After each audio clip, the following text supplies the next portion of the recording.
CL, What? you rattle, nigga. You rattle. MLK. What? Melph Boy. Bitch got me beat it, huh?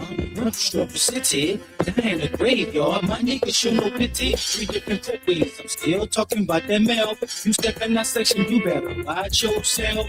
Bitch got me beat it, huh? Run through city. Down in the graveyard, my niggas show no pity. 3 different footways, I'm still talking about that Melph. You step in that section, you better watch yourself. Welcome to the Melph Boys Podcast, where blood is the only thing that'll make us closer. I'm your boy, Guppy G from that Clio side. You heard me? Rolling solo tonight. Big shouts out to my co-hosts, Big Rome, Freaky Zeke, Wayne, Tater, and Brian. Ladies and gentlemen, we have one of the finest Melph girls joining us tonight. Pretty Meeky. Everybody give it up for Meeky. What's up, y'all? What's up? What's that? So, first off, I want to welcome you to the Melph Boys Podcast, our second ever guest. We're going to try to get through this one without technical difficulties, but if we don't, we're going to fix it and still bring this shit back out to y'all. First off, introduce yourself to everybody. Who is Meeky? Well, my name's Tamika. They call me Meeky. As growing up, they was calling me Goldie. So, I'm from out the Melph for me. I used to live on Clio side. I grew up on Clio side. But then we end up moving on more on Dahlia side, across the street from the church. And yeah, and now, I don't live back there no more. And but at the end of the day, I'm the real her, That's it. I should put that as part of the introduction. She is the host of the Real Her podcast, a foundation leader. I actually was in the same class as your sister Kiwa. So I've been knowing y'all for a long, long time. So let our listeners know what it was like growing up in the Melph. Man, growing up in the Melph for me project, I kid you not, is totally different from today. I had fun growing up in a project. It was struggle, it was some struggles or whatever, watching my mom, that strong black woman, do it all by herself, raising 6 kids by herself. I had fun growing up in a project. I mean, the things that we used to do, they don't do it. I see they don't do it today. Yeah. And yeah, I had fun growing up in a project with the Melph DJs. Even Christmas time, around our bikes, taking a walk to the Calio to Magnolia, even the St. Thomas, Right. I really had fun growing up in the Melph. Like, the Melph taught me everything. My strength, gave me strength, everything. So who's the oldest? Norman is the oldest out of y'all, huh? Are you older? Norman the oldest. All Then right. me. Yeah. Okay. What are some of your best memories growing up in Melph? And what was some of your let's start with some of your best memories. Let's start with that. My best memories growing up in the Melph is making dances. Like, me, my friend, like, my best friend is Angela Monday off of Clio side. Oh yeah. That's my best friend. Mm-hmm. Man, who's like a god sister to me. Miss Marie babysit me when I was a kid. So yeah, that's my godmother too. Okay. Yeah. All right. Yes. So making up dances, and we in a talent shows. I can remember Warren Mays came through there, and he saw us standing out there, me, Brown Sugar, Bianca, all of us. And we was making up dances and stuff. Amari, we was making up dances, and he saw that, and he was like, I want to put y'all in a talent show. So put us in a talent show. We won first place. Sure did. But making up dances and stuff, we used to just have so much of fun. That was. I remember that. So Marissa was my first friend in the project. Really? Yeah, she was my first. Her and Zerika, my first 2 friends in the project. And Marissa and I used to, when y'all making dance, Marissa and I would eat hot dogs on the fork.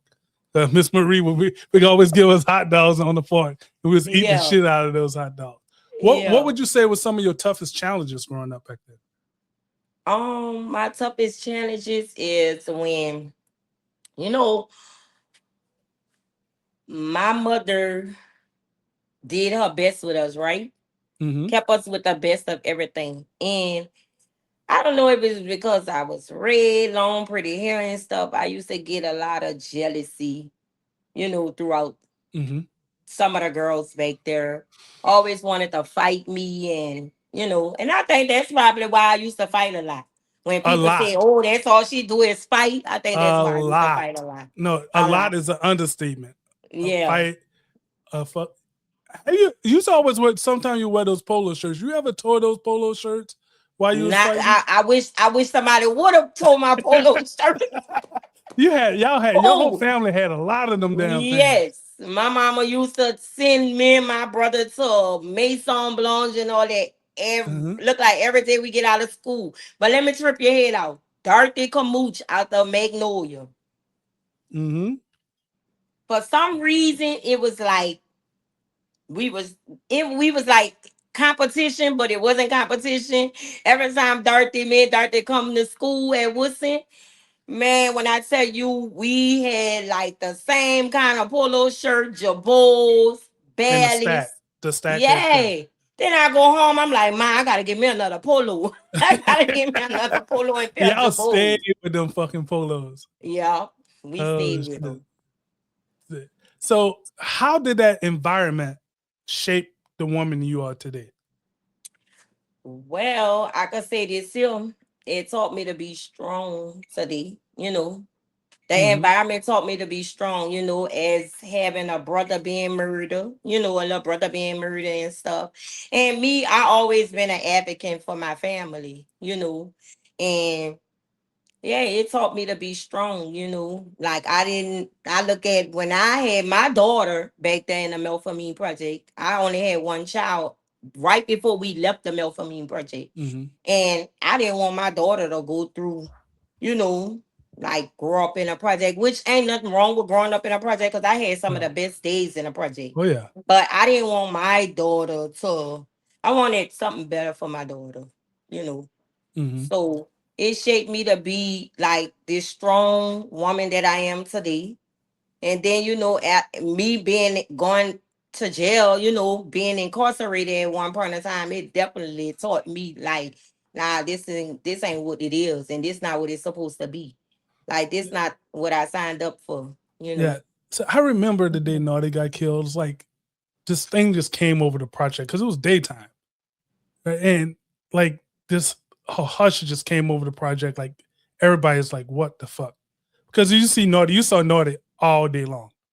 Yeah. You always saw him. And then there was just a just weird feeling came over the This. project when he got Yeah. killed. And it was, I remember, daytime. And Yeah. we was all outside. So you Yeah. spoke a little bit just now about your incarceration. And obviously you experienced that. Can you tell us what led you down that path? Okay, so one night, this was in January the 31st of 2013. Me and my god sister, we went to me, my god sister, my little brother baby, and his baby mama, Janice. We went to the concert, Jeezy and Monica concert. And then after the concert, me and my god sister went to this club called Seven Worlds off for Downman. A little club, a little hole in the wall Wow. club. Yep. And it was Yep. like they had an after party of the concert. So as we in there, we having a nice time, drinking, having fun. I don't see nobody but me on the dance floor. But this girl, this young lady, she got mad at me, tried to play on me and put smash cake in my face. And then she smashed cake in my face when I was coming out the bathroom. I'm like, and the crazy part, she like a down the line cousin. But she smashed cake in my face behind a dude. Like So when you say down the line, how far down the line? Because I know like the story, but I want people to understand the context. Like how far down like the line? like a fourth, fifth cousin. Like, Okay. but we was always around each other too, Right. growing Right. up. But She threw cake, she smashed cake in my face. So I was like, this girl just smashed cake in my face, but icy was all in my eye and it was burning. So I'm trying to get it out. And I just hear her. I'm like, okay. She said, I heard her when she talked and I knew that verse. So I was like, girl, you threw cake in my face, you smashed cake. She said it was a joke. And all her friends started laughing. And of course, you know me, anybody that know me, you know what I'm saying? I punched her. So we started fighting. I walked her out the door, right? So all her friends started jumping in. So the guys, a lot of people, they was grabbing us, pulling us apart. So the guy who she put the cake in my face behind, he grabbed me and picked me up out the crowd and brought me to the car. My god sister was sitting in the car. And she like, what's going on with you? What didn't happen with you? And I said, the girl put cake in my face.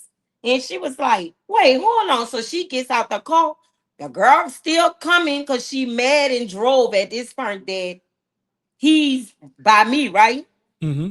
So she coming towards me like she wants to still fight. And my god sister Tasha, she just hit her and they started fighting. So they started jumping her.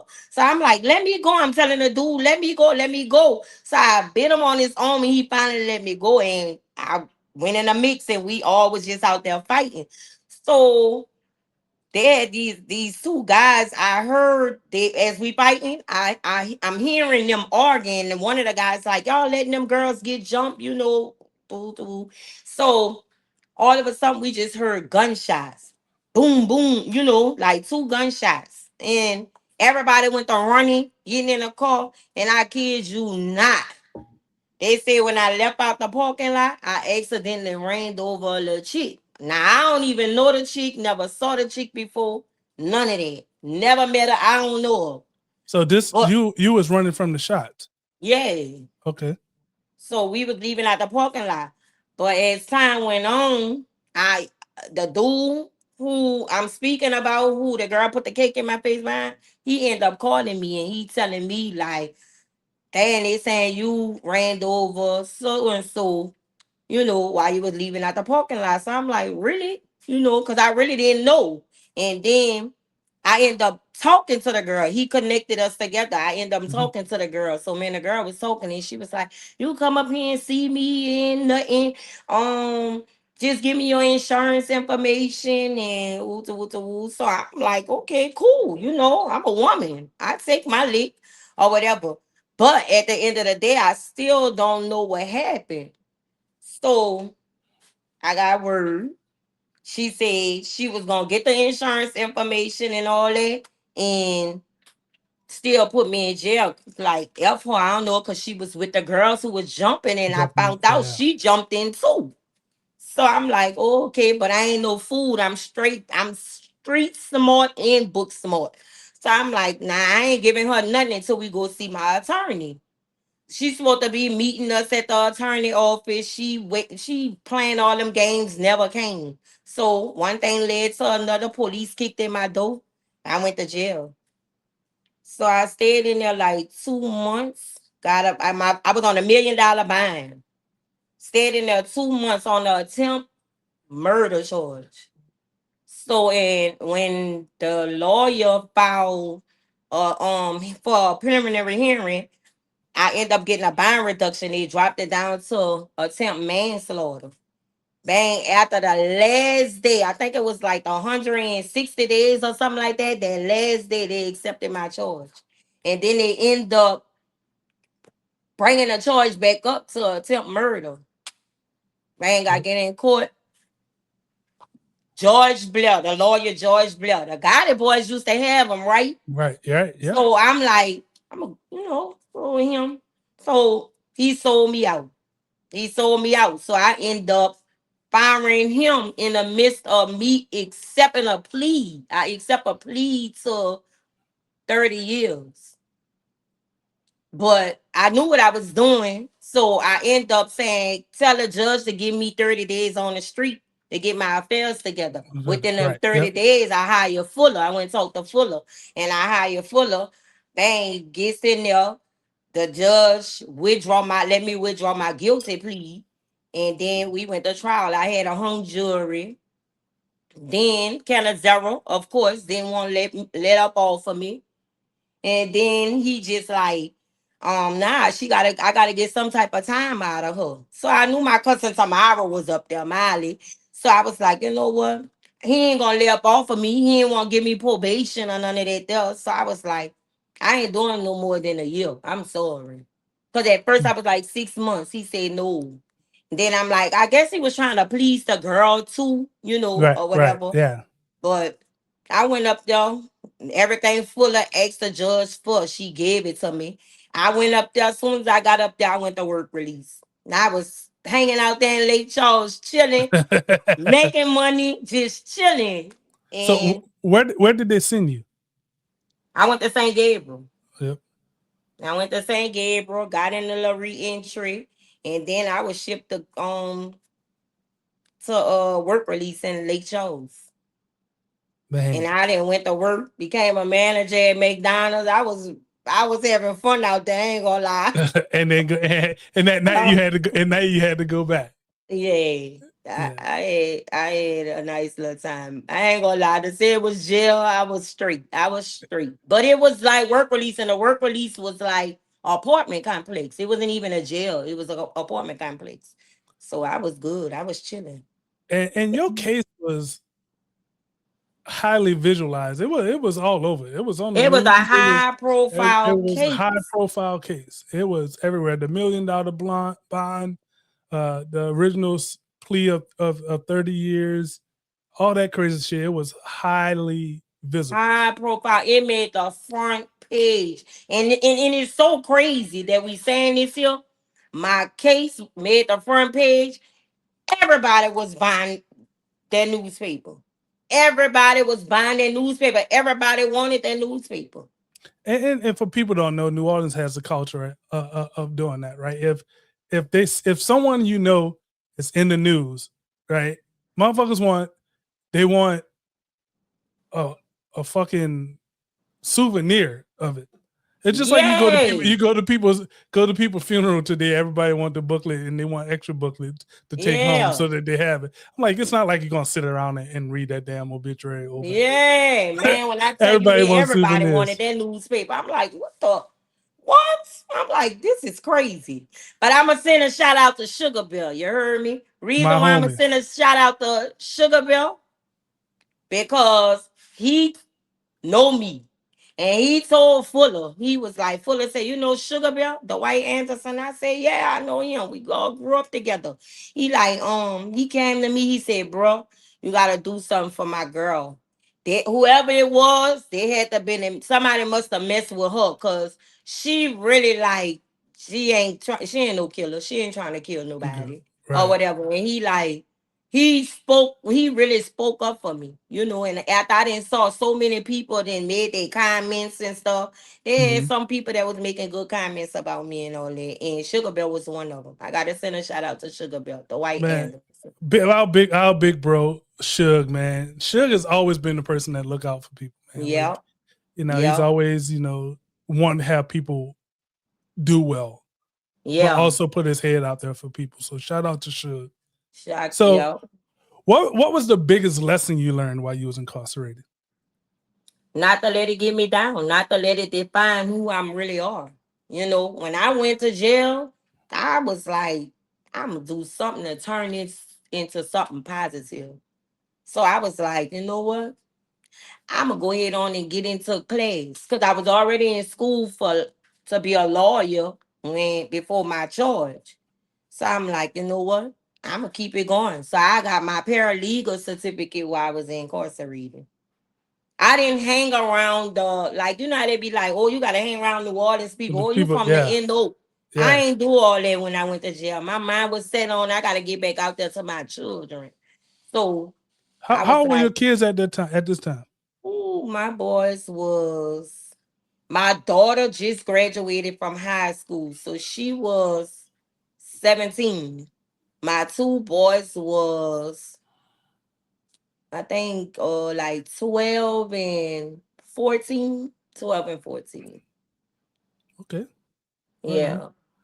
So Oh, my mind was like, I gotta get back out there like, to gotta my get back kids. on the street, get home to the babies.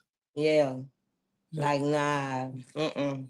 that's I not where wasn't it doing is. all that dumb stuff in there. Mm-mm. So Mm. how much time did you end up doing? Yeah, I don't know if you I said it. How ended much up time you end doing a up little doing? over a year. Just a little over a year. Cause what had happened was I could have got out before that. But what happened was when I went to work release, I had two You and this cell damn phones. work. I'm about to say you and this damn work release. I had two cell phones. And a chick from Lake Charles, man, she ratted on me. I'm Cause you didn't like, give her one of them. You didn't let her use it. I'm like, that's crazy.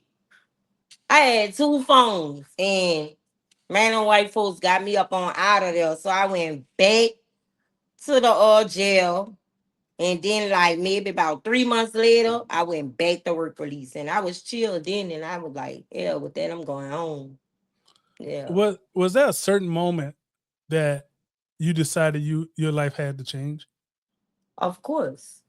What was Of that course, moment? when I came home, look, before I came home, when my name got on the bull saying I'm about to be released, I'm like, I had like 30 days. Cause once you was 30 days short, your name go on the bull. My name was on that bull. I just was praying, talking to God every day.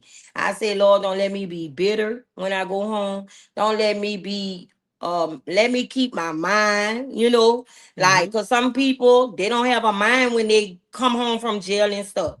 And I was like, just lead me and guide me the right way. And when I came home, I had before I went to jail, I had a house, a car, all that, right? Mm-hmm. House furniture, everything. When I came home, I still had my house, but my furniture, man, was all messed up. Like I ain't have nothing. So I ain't even trip. My car was broke, everything. I ain't even trip. I was like, that's material stuff. I'm gonna get it back. Guess Right. what? I went back to work at my same job when I left at McDonald's. I went in there. I became a manager there. Then I became a assistant manager, and then I had my own store. I was a GM. And then I was like, I had then got all that back over again. I furnished my house, got another car, and all that. And I could tell you, God been so good to me because yeah, I knew I had to like, nah, I ain't going out there with that dumb no more. Yeah. So Yeah. what kind of obstacles you faced when you got home? Besides Uh having to have to like re get your furniture and shit again. like happened to depend on people, right? Mm-hmm. Cause that's something that I don't like. I never was the type that depend on people. Like I ain't never wanted to depend on people. So asking people for a ride to work, a ride home from work and all that. And nah, I ain't like that. So let me tell you what I did. I caught the bus down. I was staying on Tellis. I caught the Tellis bus down to Berman. And I used to walk from when I got off the bus on Berman, I used to walk all the way down to Hitler Peckle to that McDonald's right there. And I Damn. did that every time I had to work. And I saved all my money and I got me a car. Damn. Yeah. That's a walk. I hate to If depend on anybody know people. New Orleans, that's a walk. That's a walk. That is a walk. Yeah. So Yeah. how did you like rebuild your life and regain your confidence after your incarceration?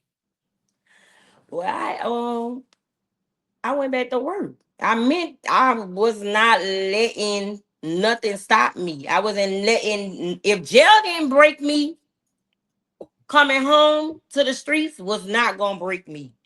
So I end up going back to work. I'm working. I'm getting all the hours that I can get, you know, Mm-hmm. and I went back to school.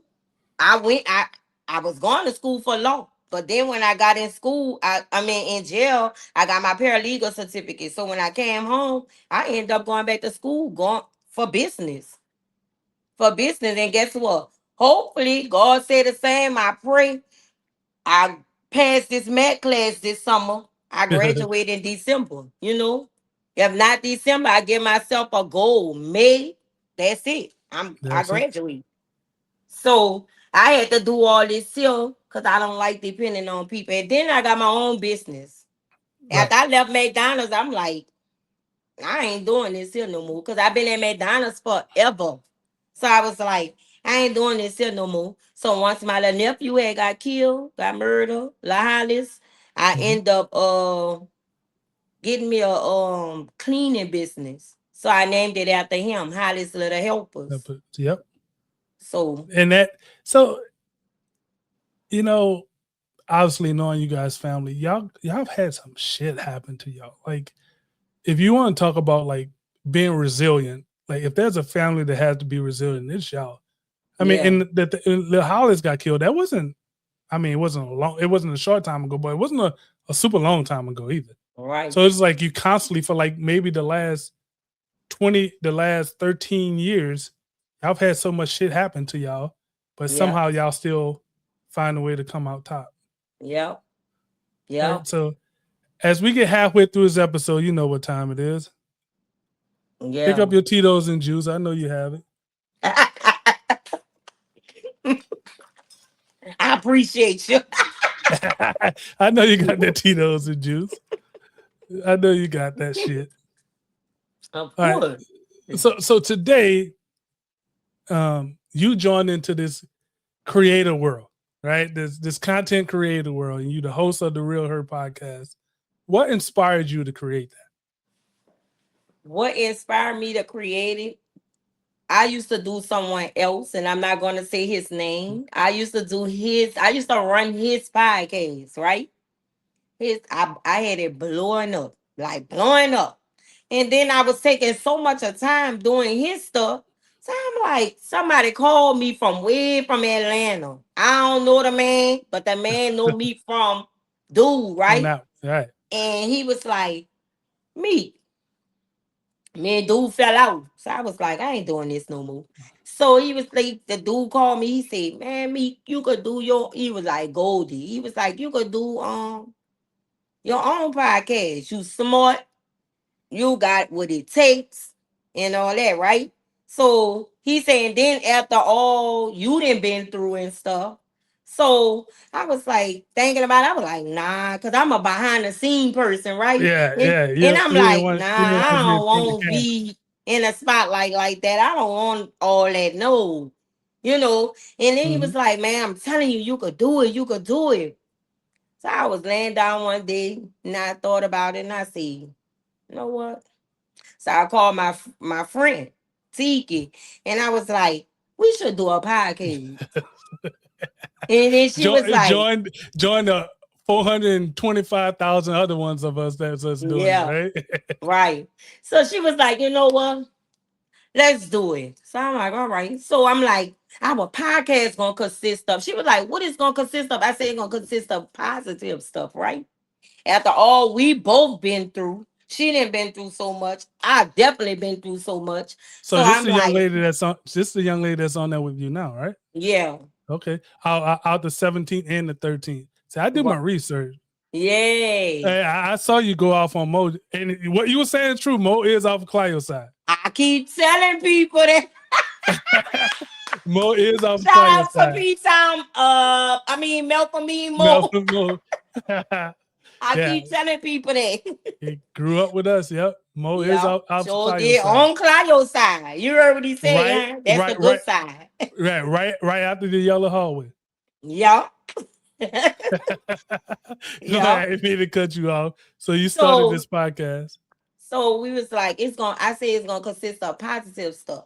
You know, she didn't been through so much, I've been through so much. So we gonna have people to come on here, tell their story. So we went to picking people like different people that come on there, child been murdered, people that been incarcerated, did a lot of time, and stuff like that. And then we also had Ripper on there because he wants to come because sometimes we could Because be it's Ripple.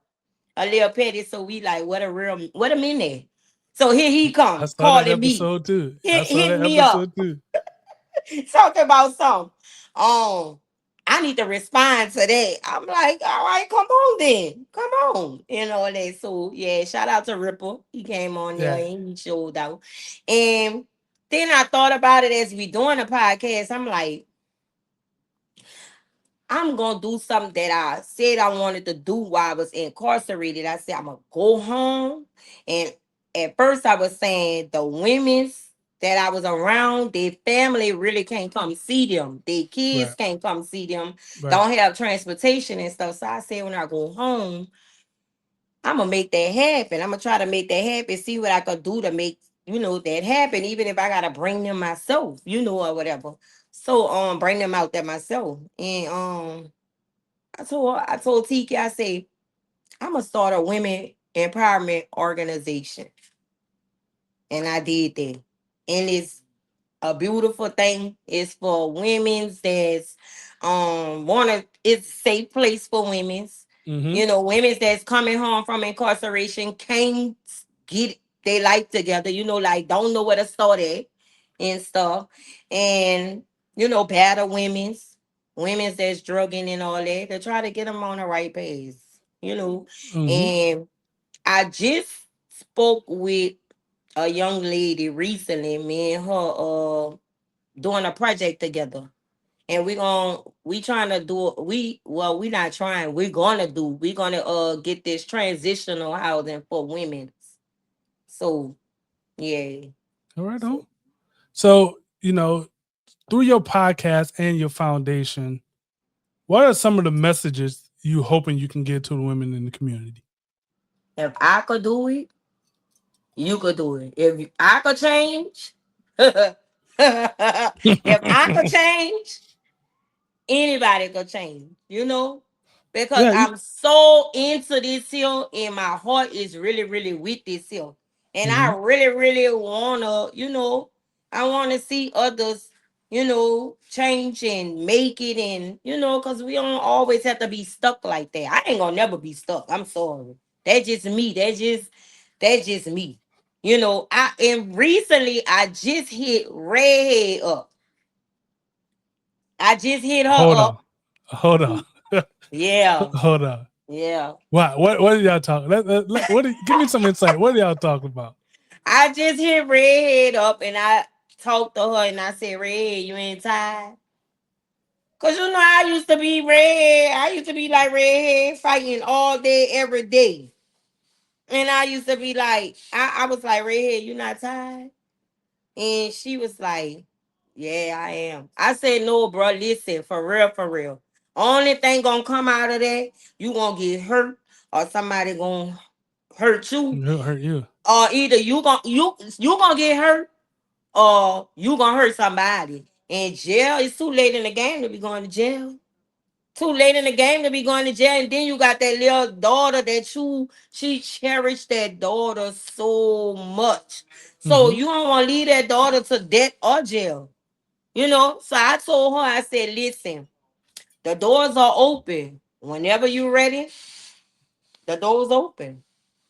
And she Yeah. like, I'm coming, I'm coming, I'm coming. I'm like, And that's all you can do is extend that branch, right? Like yeah, it's up to other people to take it, right? If yeah, they want it, they have to take it, yeah, right? yeah. So, what are you doing now professionally and personally that you're most proud of? My business with the cleaning business, Hollis Little Helper, and also the women organization. About to say that foundation, Oh girl, my that got to gosh. be there.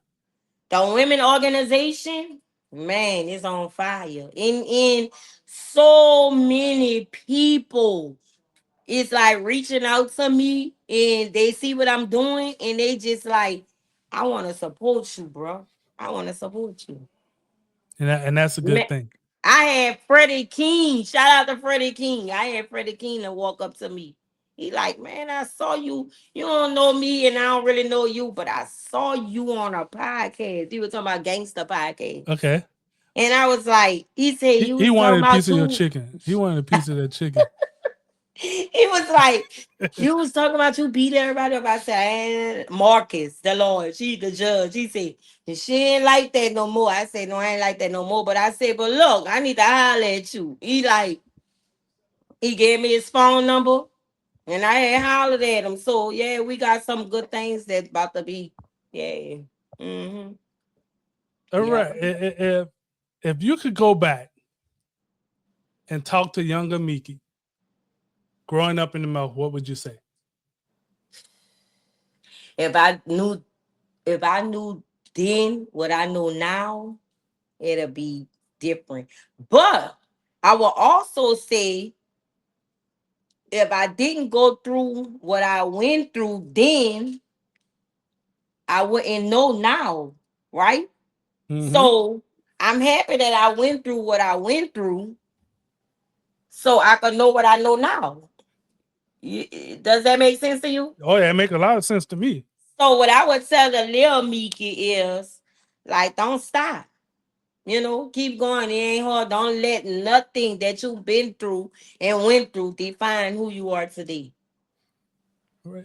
So I got some questions that you're not ready for, and I do this to all my guests on my other podcasts. Right? Oh It's a Lord. rap it's rapid fire questions. It's not gonna be embarrassing questions, but they are kind of deep. Oh Lord. Why have you kept going? Oh, because that's who I am. I'm a strong black woman, and because of my kids. My kids, my mother, and I'm gonna say this here, my brother. My brother that's in jail doing time. Yeah. That's why Yeah, I kept going. he sent me a message about a month and a half and 2 months, about almost 2 months ago, and I mean we messaged back and forth for like about 10 minutes. I mean, Mm. obviously he's way younger than me, but just those little kids, man. I still they're gonna always be the little kids to me because they was the generation right after us. So right Yeah. after me and Kiwa and Tater and Tamp and Tyree and all those guys, like Yeah, there was baby. and yeah, Mm-hmm. there was like there was that generation right after us. Mm-hmm. Uh, so what motivates you in life now? What motivates me in life now? Yeah. I could have to say my kids and what I want better. I want to be able to, like my kids said today, when I was doing a podcast in my house, my Mm-hmm. children used to smile and laugh. They like that. Like they like what I Mm-hmm. do, you know. And I want to leave stuff behind for my kids so they wouldn't have to depend on nobody, you Right. know. Mm-hmm. So, So what advice would you give to the young people who feel trapped by their environment or their past mistakes? Obviously, you've overcome yours. You got work release, had 2 cell phones when you shouldn't have had any cell phones. So, what advice would you give to young people who feel trapped by their environment or their past mistakes? don't do what I did. Be better. Be better than me. And don't be stuck. Don't be stuck. You gotta Mm-hmm. you fall down, you gotta pick yourself up and try it again because I didn't fall down many a times. I didn't fall down. There was many a times when I thought that, man, I'm tired of this. I'm saying, but I knew I'm not a quitter. Don't be a quit. Don't never quit. Keep going. And Mm-hmm. don't let life define, don't let it define who you are. Because if I could change, anybody could change. What is something that you still deal with that haunts you? What traumas that haunt you? Is that situation? Huh? Is that your incarceration situation? Is that something that still haunts you, or do you have That something don't else? even hunt me because that's past me, right? But Right. you know what I get from people when they see me? Oh Lord, there she go. There she go. They still Yeah. thinking, some people still thinking I'm that same Tamika. But I got something coming too that I'm not who I used to be, you know. Mm-hmm. But and I have to tell that to certain friends as well. Like if you're gonna be around me, you can't be thinking that I'm that same Tamika. But that person gone long time ago, you know. And If you my friend, I don't need you telling me like telling me about my yesterday. Because my yesterday is my yesterday. It's that, right? And You what know? who you was yesterday is not your tomorrow. Exactly. Mm-hmm. All right, I got one more hot topic. Oh Lord. When do you feel most at peace? When do you feel like you have peace? When And I'm out of here's the reason town. why. Here's the reason I asked you that, because like me personally, I never ask for happiness, because you ask for happiness, you can get sadness, right? Right. I always want peace. When are you most at peace? When I'm out of town, I ain't gonna lie. When I'm out of town, laying on the beach and all that, chilling, that's when I'm at peace. Your I little ain't gonna red ass, lie. your little red ass be trying to get a tan somewhere.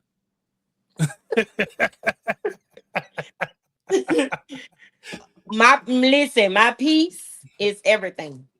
I don't want to Oh hear yeah, no drama. I right. don't want to hear your problems. And that don't make me no bad friend.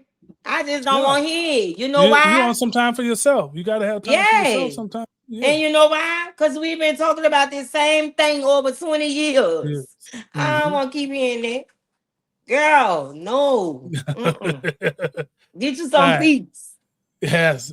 Yeah, peace is everything, man. I Yeah. think people undervalue peace.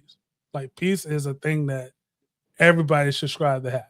Yeah. Because when you have peace, you can do so much more shit. Yeah. Like a lot more Your shit than what mind you can. be clear, more clearer, and Yep. everything. Yeah. Mm-hmm.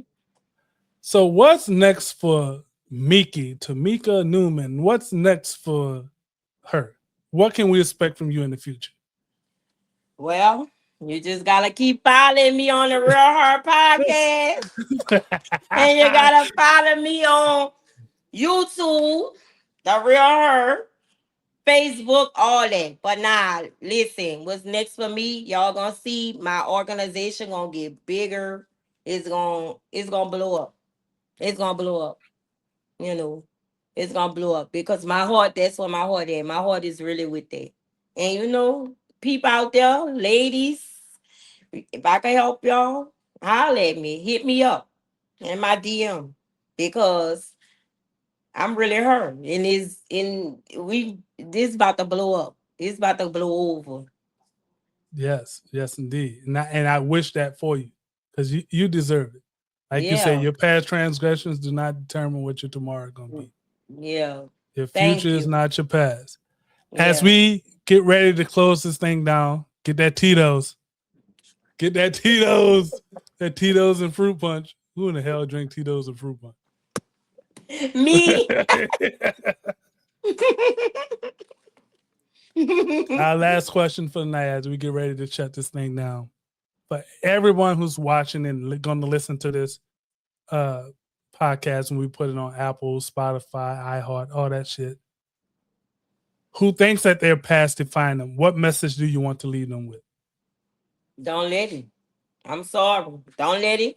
Keep going forward. You fall, you stumble, get back up and try it again. That's all I can say. Don't let it define you. Be strong. I'm telling you, and always put God first. Always put God first. Folks, there you have it. It's the Yeah. host of the We're Her podcast, Pretty Meeky. Go ahead, give them ways that they can get a hold of you. Yeah, this your girl Meeky from the Real Her Podcast. You can hit me up on Instagram at the Real Her Podcast. You can also like, subscribe, and share on my YouTube at the Real Her, and tell a friend and make sure y'all tune in. I'm also TikTok, Facebook. Y'all know, and y'all know where y'all can catch me at too. Mm-hmm. All the socials. All the socials. Ladies Yes. and gentlemen, the real her, the true Melph girl, the fighter, the resilient one, the Yeah. comeback queen. All All of that. that. All of All of that. that. All that. On behalf of myself, Tater, Wayne, Freaky Zeke, Big Rome, Busy B, I want to thank you for coming on our platform and blessing us with your wisdom. I can promise you it's not going to be the last time. Sure you not. hear from us the last time you have us, because we want to know how you got incorporated with that other project. So that's gonna be a different episode. How you used to kick it Okay. back there with them, as you went to Okay. Nichols instead of going to Booker T and all this shit. I ain't go to Booker T either. I went to Clark. So so All right. from the bottom of my heart, sister, I want to thank you for spending part of your evening with me and sharing your story that's going to impact so many more people, probably more than you know. Yeah. Ladies and gentlemen, be sure to hit that like and subscribe button.